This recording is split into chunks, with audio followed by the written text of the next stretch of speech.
Hi friends, చూస్తున్నారు కదండి. నేను నిన్న మీకు ఆవులు చూపించాను కదా. మా ఫామ్ హౌస్ దగ్గర ఆవులు రెండుని పెంచుతున్నాము. అది ఒకటి తల్లి, ఒకటి పిల్ల ఉంది. ఇంకొకటి పిల్ల వస్తుంది, ఇంకొక 2 monthsలో వచ్చేస్తుంది. ఫ్రెండ్స్, ఇక చూస్తున్నారు కదా. నేను ఇక్కడ చూడండి, ఇక్కడ నేను కొత్తిమీర వేసాను, బెండ గింజలు, ఇక్కడైతే బీరకాయ పెట్టాను, ఇంకా పెట్టాను. ఫ్రెండ్స్, ఎన్ని రోజులకి వస్తున్నాయో మొక్కలు చూద్దాము.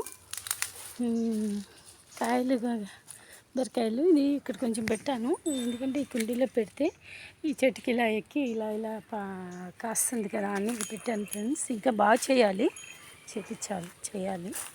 ఇది కొంచెం బాగా చేసి ఇక్కడ తోటకూర